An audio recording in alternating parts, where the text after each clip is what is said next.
거룩한 주일 성전에 올라와 예배드리는 여러분 모두에게 하나님의 크신 은혜와 평강이 함께 하시기를 축원합니다. 우리 함께 인사하겠습니다. 주님의 이름으로 사랑하고 축복합니다.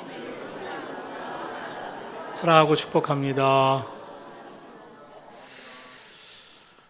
오늘 주신 말씀에 하나님께서 하신 일을 보자고 말씀하고 있습니다. 시편 66편 5절을 보면 와서 하나님께서 행하신 것을 보라. 16절에는 너희들아 다 와서 들어라.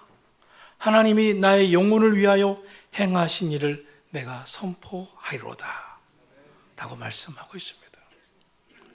오늘 성경은 하나님이 하신 일에 대해서 말씀하고 있습니다. 하나님이 우리 삶 속에 행하셨던 일들, 하나님이 하신 일을 선포하고 있습니다. 지난 목요일 우리 교회 방학을 맞이해서 교회 보이는 라디오를 하고 있습니다. 그 라디오를 들으면서 우리 성도님들의 간증을, 그 이야기를 듣게 됐습니다. 그 가운데 어머니 담도암 수술 이야기를 전하신 성도님의 간증, 그것 때문에 더 온 가족이 자신도 예수님을 안 믿다가 믿게 된 그 간증들, 어머니의 담도암이 치유받는 그런 간증들, 또 다른 권사님이 암수술과 치료 과정에 함께 하신 하나님의 은혜 이야기, 또 부부가 함께 교회 다니지만 주일 예배, 저녁 예배 등 신앙생활에 열심인 아내를 보면서 못마땅하게 여긴 남편이 교회에 왜 이렇게 시간을 허비하냐고 하는 가운데 교회에서 지난 가을에 있었던 일일 부흥회를 통해서 남편도 은혜 받고 지금은 함께 열심히 주의 일을 함께 하고 있는 그런 신앙생활의 간증 이야기를 해주셨습니다. 그런데 이러한 소식을 전하는 교우들의 간증에 하나 같은 공통점이 있었어요. 하나님의 은혜였다는 겁니다. 하나님께서 여기까지 함께 해주셨다는 것입니다. 모든 것이 주님의 은혜요, 주님이 하신 일이라는 간증이었습니다. 그러면서 함께 기도해 주신 교우들에 대한 감사가 있었습니다. 여러분, 에베네셀이란 단어 아시죠? 구약성경 사무엘상 7장 12절에 나오는 사무엘이 돌을 취하여 미스바와 센 사이에 세워 이르되 여호와께서 여기까지 우리를 도우셨다 하고 그 이름을 에베네셀이라 하니라. 거기에 나오는 말씀입니다. 당시 이스라엘은 오랫동안 블레셋 나라에 의해 고통을 받고 침략을 당하고 그들에게 모든 것을 농사를 지으면 다 빼앗기던 시대였습니다. 그때 사사가 된 사무엘이 백성들을 미스바에 모이게 합니다. 우리가 하나님의 말씀대로 살지 않았다. 율법대로 살지 않았다. 그래서 이제 진심으로 회개해야 된다. 그리고 나는 여러분을 위해서 기도하겠다. 그러면서 이렇게 외칩니다. 만일 전심으로 여호와께 돌아오려거든 이방신과 아스타롯을 우리 중에서 제거하고 너희 마음을 여호와께로 향하여 하나님만을 섬겨라. 그리하면 블레셋 사람의 손에서 너희를 건져내시리라. 그리고 온 백성이 그날 온종일 금식하면서 하나님, 우리가 하나님 앞에 죄를 지었나이다 하고 회개합니다. 그런데 그때 다시 블레셋이 이스라엘을 치러 전쟁을 일으켜 들어옵니다.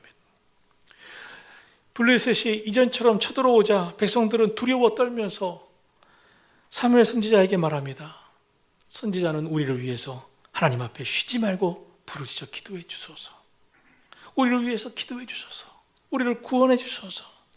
그러자 사무엘이 간절히 기도합니다.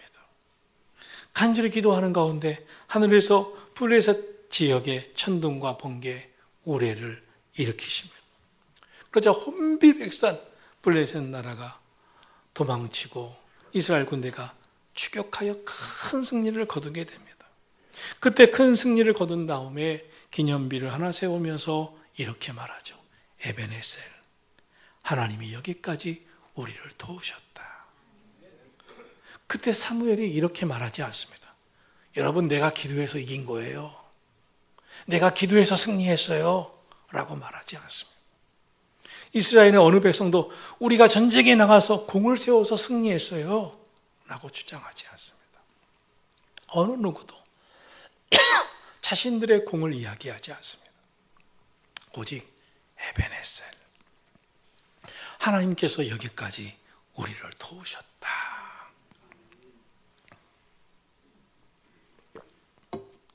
하나님이 하셨습니다. 하나님이 행하신 일이었습니다. 하나님이 하신 일을 보라. 오늘 본문의 시편 66편의 말씀은 하나님이 행하신 일을 보자고 말씀하면서 그 하나님께 찬양을 올려드리자. 영광 받으시기에 합당하신 하나님께 영광 올려드리자. 하나님은 경배 받으시기에 합당하시다고 외치고 있습니다. 이 시의 작자는 밝혀지진 않았습니다. 그러나 이 시의 작자를 전통적으로 다윗 왕이나 히스기야 왕으로 보고 있습니다.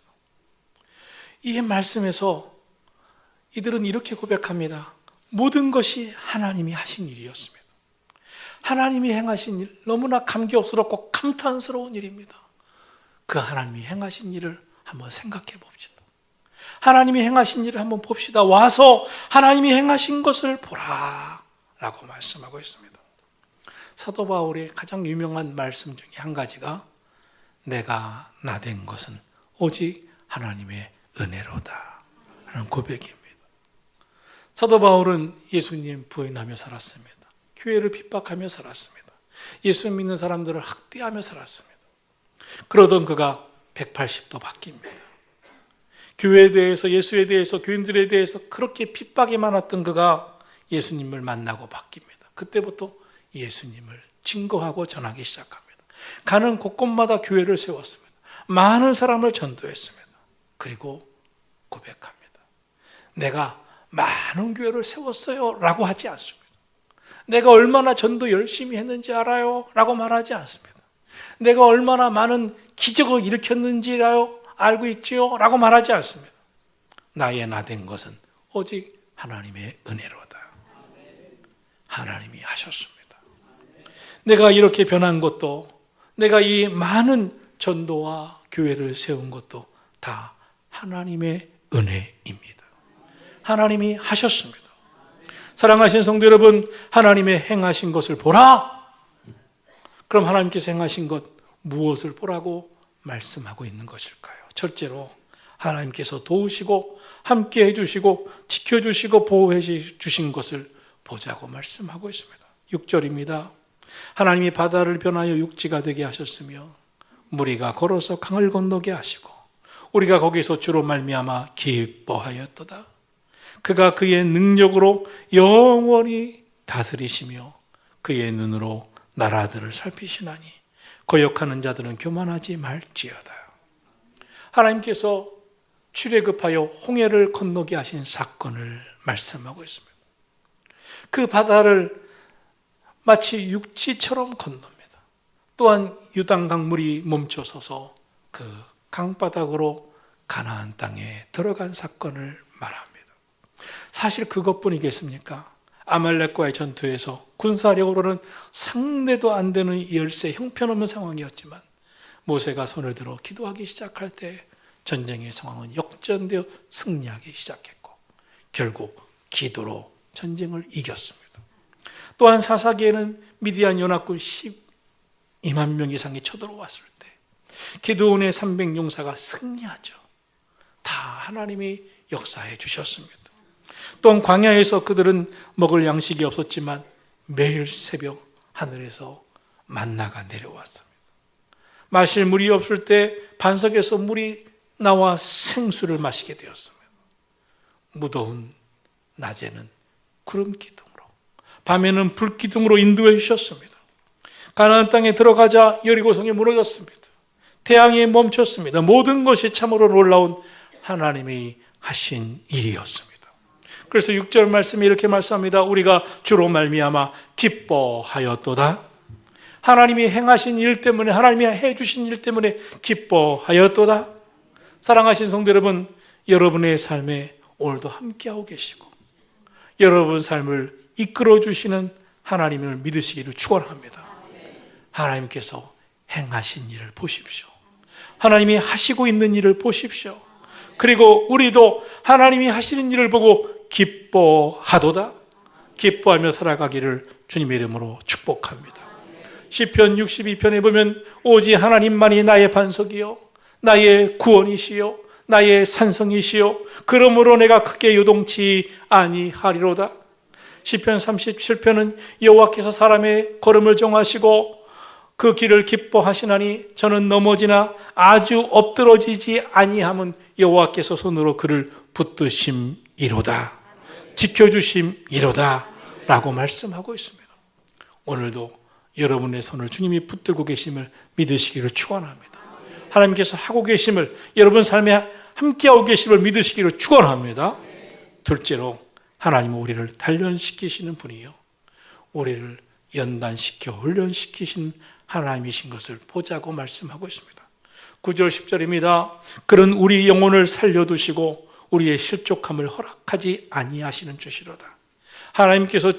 하나님이여 주께서 우리를 시험하시되 우리를 단련하시기를 은을 단련함같이 하셨으며, 하나님은 우리 영혼을 위해서 우리 영혼이 실족하지 않게 하시려고 우리를 단련하신다고 했습니다. 여러분, 훈련이 잘 된 운동선수는 쉽게 쓰러지지 않습니다. 많이 연단 맞고 단련된 사람은 인생의 고비를 만날 때 그 고비에서 아주 넘어지지 않습니다. 결국 일어섭니다. 사람은 누구나 행복하게 살기를 원합니다. 잘 살고 문제거리 없고 평안하기를 원합니다. 그러나 세상이 그렇게 되지 않습니다. 문제 없는 세상, 문제 없는 사람은 없습니다. 이스라엘 백성들이 애굽에서 430년을 살았습니다. 주로 종살이, 노예 생활을 했습니다. 그 지긋지긋한 종살이를 그렇게 오래 하다가 이제 출애굽하는 날 그들은 기쁨이 충만했습니다. 더 이상 노예 생활을 안 해도 되었기 때문입니다. 그때 그들은 하나님이 약속하신 젖과 꿀이 흐르는 땅, 가나안 땅에 대한 기대와 소망이 컸습니다. 그래서 그 기대감으로 기뻤고 설렜고 마음이 뛰었고 노래를 불렀고 왁작지껄 하면서 나왔습니다. 그런데 얼마 가지 않아 문제가 생겼습니다. 앞에는 바다가 넘실넘실 거리고 길을 막고 있었습니다. 장정만 60만 명, 어린아이와 여성까지 200만 명이 넘는 사람들이 배 몇 척이 있어야 그 바다를 건널 수 있겠습니까? 거기다가 설상가상 엎친 데 덮친 격으로 뒤에는 애굽의 군사들이 추격해 오고 있었습니다. 그렇게 웃고 기뻐하며 출애굽하던 얼굴에 기쁨이 싹 가셨습니다. 기대가 설레던 가슴이 이제 절망과 두려움으로 쿵쾅쿵쾅 거리기 시작했습니다. 얼마나 괴로웠겠어요. 불안했겠어요. 그런데 하나님께서 모세의 지팡이를 내릴 때 바닷길을 열어주셨습니다. 무사히 홍해를 건넜습니다. 그런데 그 한 번으로 끝났어야 말이죠. 이후에 수많은 어려움을 겪습니다. 물이 없습니다. 먹을 양식이 없습니다. 각종 나라들이 그들을 괴롭힙니다. 처음에 한 번, 두 번이야 그럴 수 있지만 계속해서 어려움이 반복되면서 기쁨도 사라지고 감사도 사라지고 점점 원망만 나오고 불평만 나왔습니다. 하나님 왜 이러십니까? 한두 번도 아니고 너무 괴롭습니다. 그럼 하나님은 왜 우리 인생을 이렇게 단련하실까요? 왜 이렇게 연단하실까요? 오늘 성경을 말씀합니다. 실족당하지 않게 하시려고. 고난을 이겨본 사람들은 고난을 만날 때 실족당하지 않고 한 번 더 노력합니다. 한 번 더 기도합니다. 그런데 고난이 없이 인생을 살아온 사람은 한 번 실족당하면, 한 번 고난을 만나면 완전 실족당해요. 인생이 거기서 끝나요. 포기합니다. 쉽게 낙담하고 절망하고 일어서지를 못합니다. 하나님은 우리를 연약한 사람 되기를 원하지 않으십니다. 우리를 시험하시되 단련하십니다. 연단하십니다. 강한 주의 백성 되게 하시려고. 인생에서 가장 불행한 성도의 모습은 우리를 단련해 가시는 하나님의 손길이 멈춘 사람입니다. 하나님이 우리를 단련하시는 과정 속에서 뼈아픈 눈물 흘리지만 그 속에 순결하고 아름다운 형상으로 세워가신 하나님의 은혜가 있는 줄로 믿습니다. 요셉이 애굽에 노예로 팔려갔지만 총리 대신의 자리에까지 올라갑니다. 그런데 그러기까지 그는 어려서부터 형들의 미움을 많이 받았습니다. 죽일 뻔한 위기도 넘겼습니다. 보디발의 집에 노예로 종살이로 팔려간 후에는 유혹도 받았습니다. 그 유혹을 물리치다가 억울하게 감옥에서 종살이도 했습니다. 그러나 그런 연단의 과정을 거쳐 하나님은 요셉을 애굽의 총리 대신의 자리에까지 오르게 하셨습니다. 그것도 애굽 사람도 아닙니다. 저 히브리 사람, 노예로 팔려온 그가.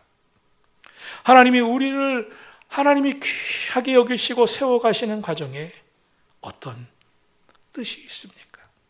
11절, 12절을 보겠습니다. 우리를 끌어 그물에 걸리게 하시며 어려운 짐을 우리 허리에 메어 두셨으며 우리가 불과 물을 통과하게 하시더니 끝에 같이 읽겠습니다. 결국 주께서 우리를 끌어내사 풍부한 곳에 들이셨나이다. 할렐루야. 하나님 안에는 결국이 있어요. 하나님 안에는 반드시 하나님이 우리를 이끌어 가시는데 뜻이 있어요. 결국 주께서 우리를 끌어내사 풍부한 곳에 들이셨나이다. 할렐루야. 하나님께서 불과 물을 통과하게 하신 이유가 있습니다. 결국 풍부한 곳에 들이게 하시기 위함이었음을 믿으시기를 축원합니다. 하나님 우리를 사랑하셔서 연단을 주십니다. 그래서 결국 더 큰 풍성한 축복의 자리로 인도에 가시기를 원하시는 줄 믿으시기를 축원합니다. 그러므로 여러분의 인생을 더욱 복된 길로 인도하고 계신 하나님을 믿으십시오. 하나님께서 여러분의 삶에 어려움이 있다면 그것을 단련을 통하 연단을 통해서 더 풍성한 길로 인도해 주실 줄로 믿습니다. 세계적인 부흥사로 영향력 있는 목회자로 빌리 그레이엄 목사님만한 그런 이름이 있고 위대한 분은 없었습니다. 그분이 젊은 대학 시절에 참 좋아하던 미모의 여학생이 있었답니다. 젊은 빌리 그레이엄은 그때 그녀에게 어렵게 프로포즈를 했답니다. 그런데 이 여학생이 딱지를 놓았대요. 그런데 문제는 딱지만 놓지 너무 친절하게 딱지 놓는 이유까지 설명해 주었답니다. 너는 잘생기기도 했고 키도 크고 친절하기도 하고 인격도 좋은데 내가 볼 때 너는 성공하지 못할 것 같아. 능력이 없어 보여. 나는 능력 많은 남자, 성공하는 남자와 결혼하고 싶어 하면서 퇴짜를 놓더래요. 그 다음부터 이 젊은 빌리 그레이엄 마음이 얼마나 상심이 되는지 정말 오랫동안 괴로운 나날을 보내다가 그때부터 이를 갈고 공부를 했대요. 이를 갈고 노력했대요. 정말 승승장구를 했습니다. 젊은 목회자로서 아주 승승장구하는 목회자가 됐습니다. 그런데 어느 날 그렇게 잘 나가던 그분의 사역에 큰 어려움이 찾아왔대요. 위기가 찾아왔대요. 그래서 함께 사역하는 팀이 모여서 우리 가운데 이유가 무엇인지, 하나님이 회개하게 하시는 것이 무엇인지 한번 돌아보자고, 반성하자고, 그리고 시정하자고 함께 모여서 합심 기도를 하면서 문제를 찾기 시작했답니다. 그런데 그렇게 기도하던 어느 날 이 빌리 그레이엄 목사님 마음에 하나님께서 주시는 뜻이 있대요. 하나님 왜 내게 탈진이 옵니까? 왜 기쁨이 없습니까? 왜 이렇게 사역이 어렵습니까? 왜 이렇게 자꾸 길이 막힙니까? 하고 기도하는데 하나님께서 그 여학생을 보여주시더래요. 그 여학생의 말을 떠오르게 하시더래요. 너는 다 좋은데 능력이 부족한 것 같아. 성공하지 못할 것 같아. 그리고 가만히 돌아보니 무의식 속에 마음속에 분노로 자리 잡아 열심은 냈지만 그것은 순수한 열심이 아니라 다분히 그 여자의 콧대를 납작하게 만들겠다고 하는 복수심이 가득한 마음으로 열심을 냈대요.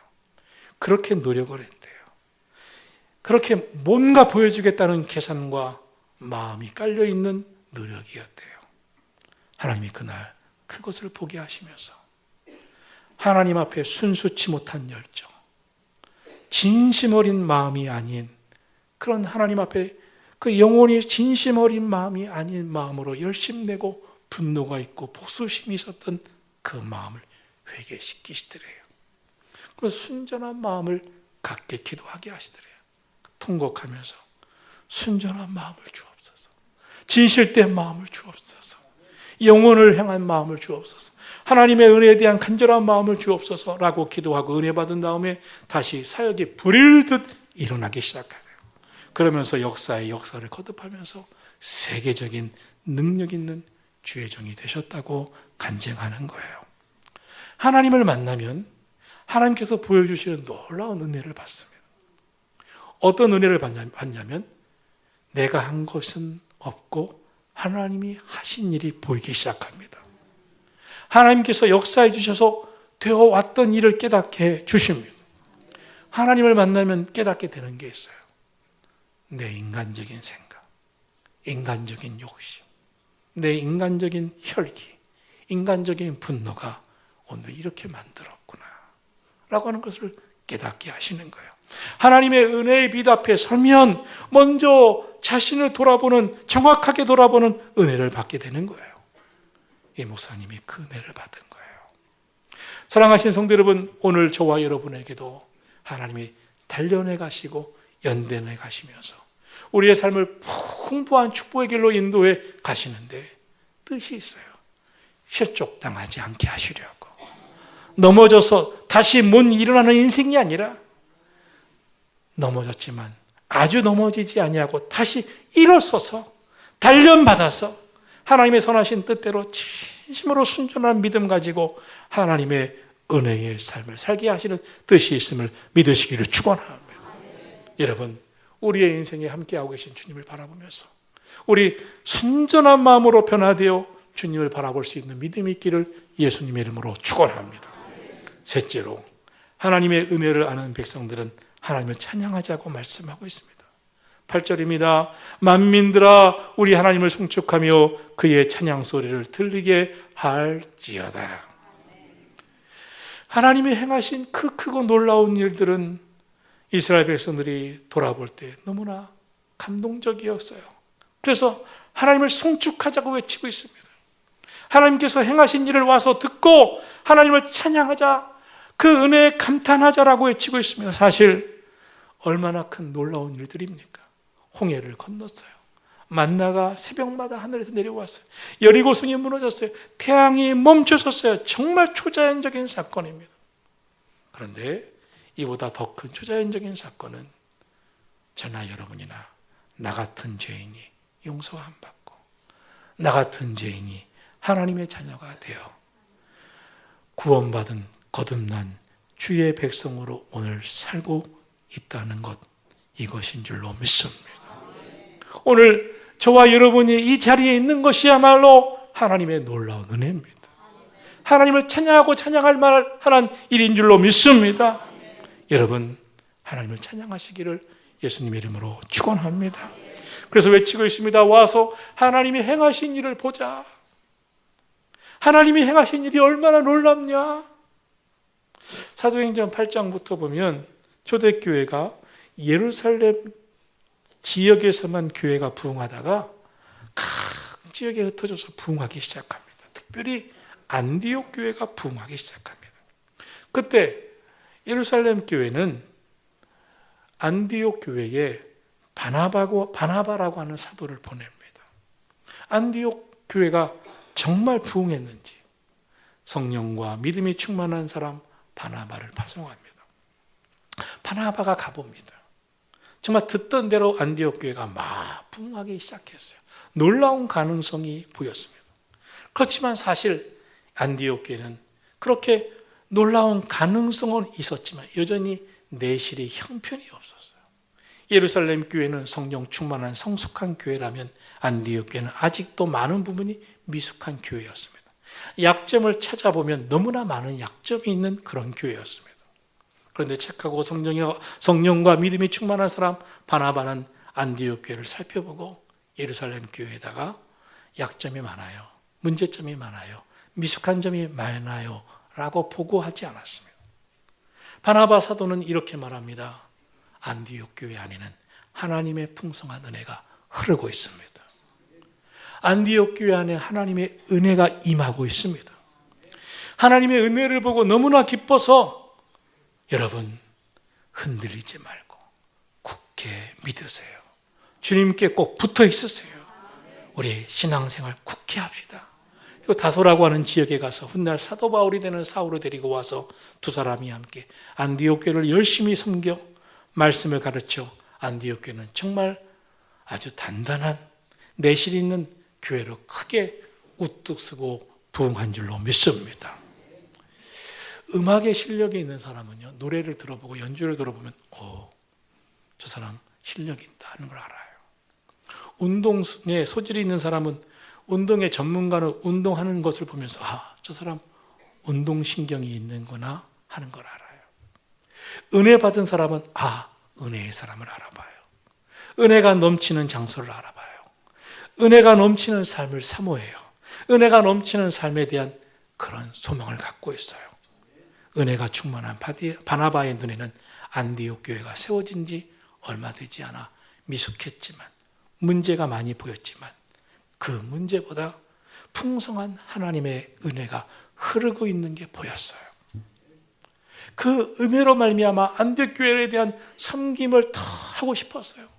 좋은 이야기를 전했어요. 오래전에 20대 초반에 시집을 가서 23세에 그만 남편이 죽고만 여인이 있었습니다. 감리교신학대학에 이제 설교대회가 있는데 그때 간증한 이야기입니다. 그 당시 여인은 임신 중이었는데 남편이 세상을 떠나서 장례를 다 지내고 얼마 안 돼요. 딸을 하나 낳게 됩니다. 이 여인은 재혼도 하지 않냐고 한평생 고생하면서 딸을 극진히 길렀어요. 오직 그녀가 믿고 있었던 하나님 의지하고 도저히 어려운 살림살이였지만 시장에 나가서 열심히 딸을 위해 돈을 벌었어요. 시장 바닥에 앉아서 온갖 장사를 했습니다. 딸의 미래를 위해서. 아빠, 엄마가 집안이 좋은 자녀들보다 더 잘 가르치려고 최선을 다해서 일해서 이 딸을 밀어줬어요. 딸을 대학에 보냈어요. 딸이 공부를 잘했어요. 미국 유학까지 보냈어요. 감사하게도 이 딸은 공부도 잘했지만 미래가 잘 풀려서 대학 교수가 되었어요. 배우지 못하고 오직 딸을 위해 키우기 위해 억척스럽게 살아온 엄마, 치열한 삶의 현장에서 사람을 아무려고 온갖 고생한 엄마와 유학까지 다녀온 똑똑하고 배운 딸은 잘 맞지 않았어요. 말이 안 통했어요. 딸은 성장하면서 엄마에게 더 투정이 많았어요. 불평이 많았어요. 엄마 너무 무식하다고. 엄마는 말을 못 알아듣는다고. 그래도 엄마는 모든 거 다 이해했어요. 다 참았어요. 다 감싸줬어요. 그러던 어느 날 이 딸도 나이가 들어가면서 인고의 세월을 살아온 엄마를 생각하게 되었어요. 만약 엄마가 없었다면 오늘 내가 존재할 수 있었을까? 엄마가 어렵게 돈을 벌어서 학비를 내줘 유학까지 보내주었으니 오늘 내가 교수가 되었지. 정말 고맙다는 생각을 하면서 어느 날 엄마에게 이렇게 말합니다. 엄마, 원하는 것이 있으면 뭐든지 말씀하세요. 다 해드릴게요. 다 사드릴게요. 엄마는 말합니다. 됐다. 나는 네가 잘 되는 거 하나만으로 기쁘다. 그래도 딸은 보답하고 싶어. 엄마 소원을 말하라니까. 다 해드릴게. 그 말에 엄마가 이렇게 말을 합니다. 내가 나이가 들어서 그런지 주일에 오고 가던 교회가 더 멀게 느껴지는구나. 예전같이 교회를 오고 가는 걸음걸이가 너무나 힘이 드는구나. 내 차로 교회에 데려다주고 나와 함께 주일 예배만이라도 드리고 그리고 돌아오면 좋겠다. 그렇게 해줄 수 있겠니? 이 딸은 엄마의 부탁이니까 해드리죠 하고 엄마와 함께 교회로 갔습니다. 그러자 교인들이 이 엄마 권사님을 보면서 권사님, 딸을 위해서 한평생 기도하면서 교회 나오도록 기도하더니 응답이 되셨군요 하면서 좋아하고 목사님도 새신자 소개를 하면서 우리 권사님 딸이 어느 대학 교수님인데 그 교수님이 나오셨다고 환영까지 해줬어요. 예배를 마치니까 어머니가 친구들과 대화한다고 이제 교회 휴게실에서 대화를 하는데 성도들이 대화하는 중에 가만히 들어보니 누군가를 욕하는 것 같아요. 헐뜯는 것 같아요. 소리가 듣기 거북해서 잠시 자리를 피했더니 아까 새신자 소개할 때 어느 대학 교수님이라는 소리를 듣고 어떤 분이 찾아와서 우리 아들이 좀 공부를 못하는데 그 대학은 기부 입학을 할 수는 없겠느냐고 이렇게 물어보는 거예요. 처음 보는 사람에게 너무나 불쾌한 말을 해서 또 자리를 피했습니다. 조용한 자리로 피했는데 거기 교인들이 모여서 회의를 하는 것 같더니 막 소리가 크게 들리는 거예요. 다투는 것 같았어요. 너무나 불쾌했어요. 그래서 돌아오는 길에 엄마에게 말합니다. 엄마, 다시는 교회 안 올 거야. 나 다시는 교회 안 올 거야. 교회 가자는 말 하지 마. 그리고 엄마도 일요일이 되면 내가 더 좋은 곳으로 모시고 다닐 테니 나와 함께 좋은 곳에 놀러 다니자. 이렇게 말을 합니다. 상황이 심상치 않은 것을 아는 엄마가 평생 딸의 모든 것 다 받아주고 이해하고 큰 소리 안 치던 분이었는데 단호하게 말을 합니다. 딸아, 너 왜 그러냐?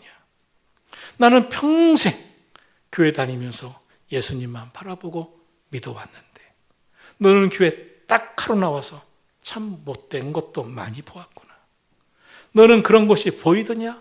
들리더냐? 나에게는 은혜로운 설교 말씀만 들리더라. 이 말에 따른 큰 도전을 받았습니다. 그동안 무식한 엄마라고 생각했습니다. 엄마는 아무 생각 없이 그냥 사람들과 친교하려고 목적도 없이 교회를 다닌다고 생각했습니다. 그런데 엄마는 자기와 비교할 수 없는 높은 경지의 인격을 갖고 있었고 신앙심도 깊었음을 알게 되었습니다. 자기처럼 저속한 문제로 그렇게 마음이 불편해지는 사람이 아니었음을 알았습니다. 엄마는 진심으로 예수님을 믿고 있었다는 것이 보여졌습니다. 그날따른 어머니의 깊은 믿음과 성숙한 인격에 단호한 태도에 무너져 버렸습니다. 그리고 엄마와 함께 엄마의 손을 잡고 교회를 다니면서 믿음 생활을 하면서 믿음이 점점 커져 갔습니다. 사람은 보는 대로 믿습니다. 듣는 대로 살아갑니다. 그래서 믿음은 들음에서 난다고 하고 있는 것입니다. 우리가 우리의 눈으로 믿음을 보면 믿음으로 삽니다. 긍정을 보면 긍정적으로 삽니다. 말씀을 드리면 말씀에서 소망을 갖고 기도하게 됩니다. 영광스러운 말씀을 드리면 영광스러운 미래를 바라보며 믿음으로 살게 되는 줄로 믿습니다. 여러분, 하나님이 하신 일을 보시기를 축원합니다. 하나님이 행하신 일을 들으시고 보시기를 예수님의 이름으로 축원합니다. 성도라면 우리 삶에 임하시는 하나님의 은혜를 볼 줄 알아야 합니다. 하나님의 행하신 일을 보고 또 듣고 간증해야 합니다. 하나님의 은혜를 바라보고 살아갈 때 우리의 인생이 복되게 되는 줄 믿으시기를 축원합니다. 사랑하신 성도 여러분, 저는 여러분 모두가 하나님이 행하신 일을 볼 수 있었으면 좋겠습니다. 그래서 내 인생에 하나님이 이렇게 하셨습니다. 하나님이 나의 삶에 이렇게 하셨습니다. 내 인생은 하나님이 하신 일로 가득합니다라고 간증하기를 축원합니다. 하나님이 우리 가정 지켜주셨습니다. 우리의 병을 고쳐주셨습니다. 하나님이 기도 응답해 주셨습니다. 나는 하나님이 살려주셨습니다. 하나님이 우리 자녀들의 앞길을 열어주셨습니다. 우리 삶을 인도해 주셨습니다. 우리 모두 하나님이 하신 일을 간증할 수 있기를 축원합니다. 보라, 와서 하나님께서 행하신 것을 보라. 하나님이 바다를 변하여 육지가 되게 하셨으므로 무리가 걸어서 강을 건너고 우리가 거기서 주로 말미암아 기뻐하였도다. 16절 다 와서 들어라. 하나님이 나의 영혼을 위하여 행하신 일을 내가 선포하리로다. 바라기는 항상 우리 삶에 부어주신 하나님의 은혜를 놓치지 말고 하나님의 은혜를 따라 살아가시기를, 그래서 늘 여러분 삶에 기쁨이 넘치시기를, 하나님께서 풍성한 걸로 예비하고 계심을 믿으시기를 예수님의 이름으로 축원합니다.